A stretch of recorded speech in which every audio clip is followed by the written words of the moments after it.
For more now on what this means, our Rome-based correspondent Chris Livesay is among the crowds. Chris?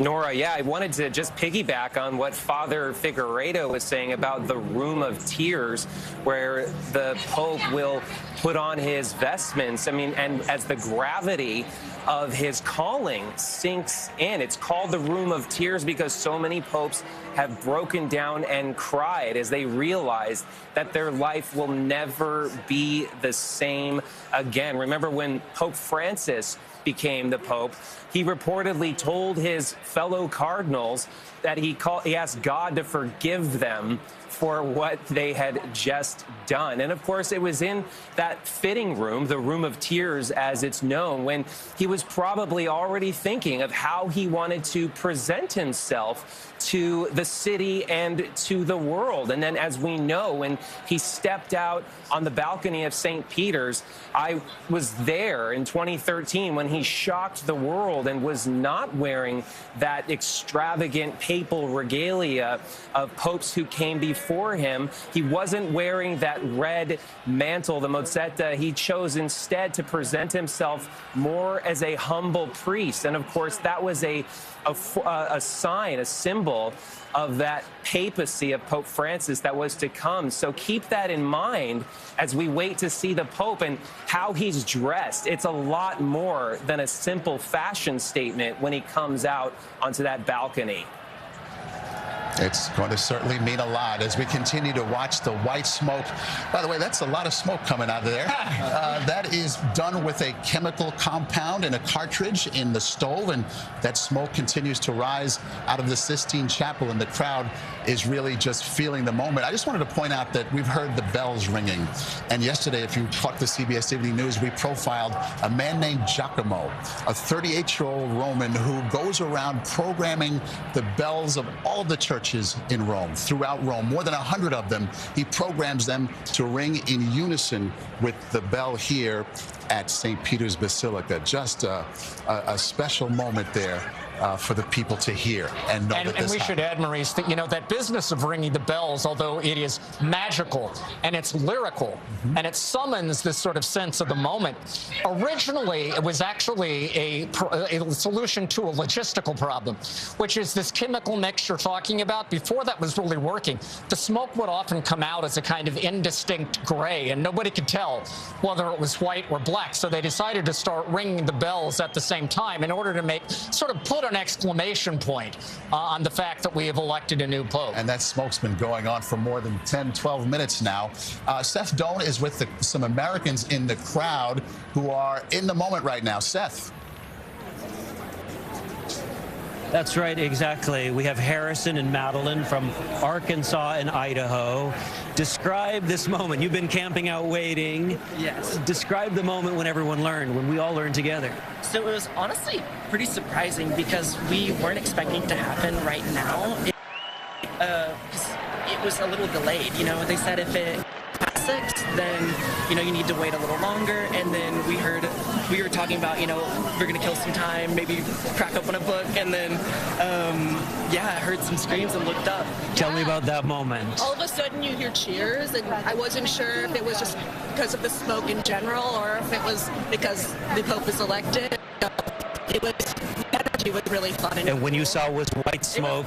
Yeah, it was so exciting. Immediate chills. Yeah, chills. Yeah. There has been excitement in the crowd here all day. The crowd has been kind of ebbing and flowing a little bit as people say, oh, is there going to be smoke now? Should we gather? Of course, now you're seeing thousands, many, many more filling the square. Of course, everybody wants to see who this Pope is. I spoke with one couple earlier today. They said as soon as they heard the date of the conclave, they bought a ticket to come from Illinois to Rome, and they were going to wait through to get whatever answer it was. They were here for the duration. I said, are you going to see something else in Rome? They said, no, this is like a pilgrimage for us. And what was interesting about them, they're not Catholic. That's what's fascinating about the people around us. Different religions, different languages, all to see this moment. Who is elected Pope? Back to you. So fascinating, Seth. A moment unlike any other, literally on the planet. Just think about that. As the whole world watches, just a few feet behind our position here are about a dozen nuns who are just jumping for joy. And they're just really soaking it up behind us here. An incredible moment, no doubt, to witness this. And Monsignor, what will we see next? It's really moving. What we are going to see is really the deacon, the senior deacon cardinal. His name is Dominic Momberti, a French man, who comes onto that balcony. As John said, he's going to say in Latin, "I announce to you this news of good tidings. Habemus papam, we have a pope, eminentissimo, reverendissimo," and he gives us his name. And that's going to be the moment that everything's going to be revealed. And the name that this new pope chooses, just to grasp the importance of this moment, under that balcony is a sculptured image of Jesus who gives the first pope, Peter, the keys. The keys. And as soon as this new pope has already said, "Accipito," I accept, immediately upon that moment, he assumes full supreme power of the Universal Church. Just incredible. Let's go down now to Tony DeCopel, who is also in St. Peter's Square. Tony? Nora, I don't know if you can see me. A sign of just how packed things are down here is that cell signals are not easily getting through. But I want to give you some sense on the phone here, at the very least, of what it was like to be in the crowd the moment that smoke emerged. I can only describe it in terms of air travel, a roar almost as an engine, power, and then a real dizziness, a feeling of elation, a feeling of flight, a feeling in the crowd here like something magical had just occurred. And you can understand why in the conversations with the people I've had here. They are from all over the world. They are from far-flung places within the United States, and they are not only Catholics. There are Episcopalians, there are Lutherans, there are Methodists, there are all manner of people, even those who walked away from the church and have been brought back. Multiple people told me they're here by chance, but once they were, they felt almost a magnetic draw to be present in the square. And I asked them why, and they say the reason is because nowhere else on earth at no other time can you stand someplace where everybody around you is one. There is a universality. There is no us and them, red team, blue team, left or right, although certainly those debates will come. There is a feeling of unity and singularity that people did not realize they hungered so deeply for until the moment they were here. I met a young couple. They were here for a 4-year anniversary trip. One man was an atheist as recently as a few years ago. He personally felt called back to the church under the reign of Francis and is now here with a rosary and a crucifix, hoping to have them blessed. And then, because it is a hot Roman afternoon and the sun is coming in at a harsh angle, I will tell you of one miracle as far as my eyes can see. A man appeared in the crowd with a full beer, ice cold, did not spill a drop. The crowd parted for him. You can ponder that one back up on set.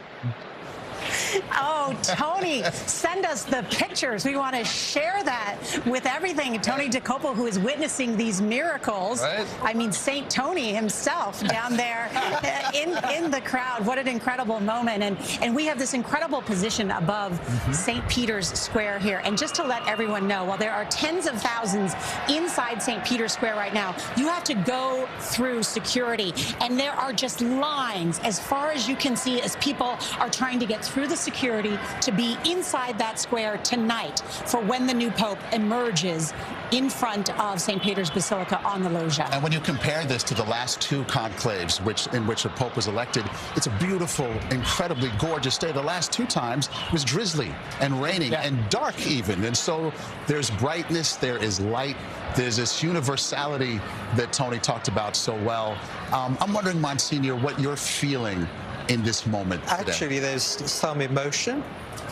There is some emotion. We have lost a wonderful Pope, Pope Francis. But I really believe that the Church in this moment needs a leader. And the Pope performs this function. Whoever comes out there the church has a father again, and that gives me great joy. It's a wonderful point that you make and a great question, Maurice, because I know how emotional you are, because this can mean a rebirth in some ways. And while Pope Francis was so popular around the world, an inclusive Pope who moved this church forward in some ways, Delia, there was some divisions left in part because of him. And so this new Pope will tell us something about what these cardinals want to do next. Oh, absolutely. Depending on who he is, that will tell us something of what the cardinals thought the direction should go. You know, there is a lot to do and a lot of roles for a pope in the Catholic Church. Yes, there are conservative, progressive divides, but what will be interesting immediately once he steps out on the balcony, you know, often the cheers go up, but people don't always know who the Pope is. That happened with John Paul II. It happened with Bergoglio as well, with Francis. But they love him anyway, immediately. And they say, even if we know who he is, we might... I'm hearing a cheer go up. I know, I'm just double-checking. He hasn't come out already. That would be fast. But they also say that the office changes the man. So we don't necessarily know. Even if we say, oh, he's a conservative or he's a progressive, we don't really know what he's going to do in his pontificate.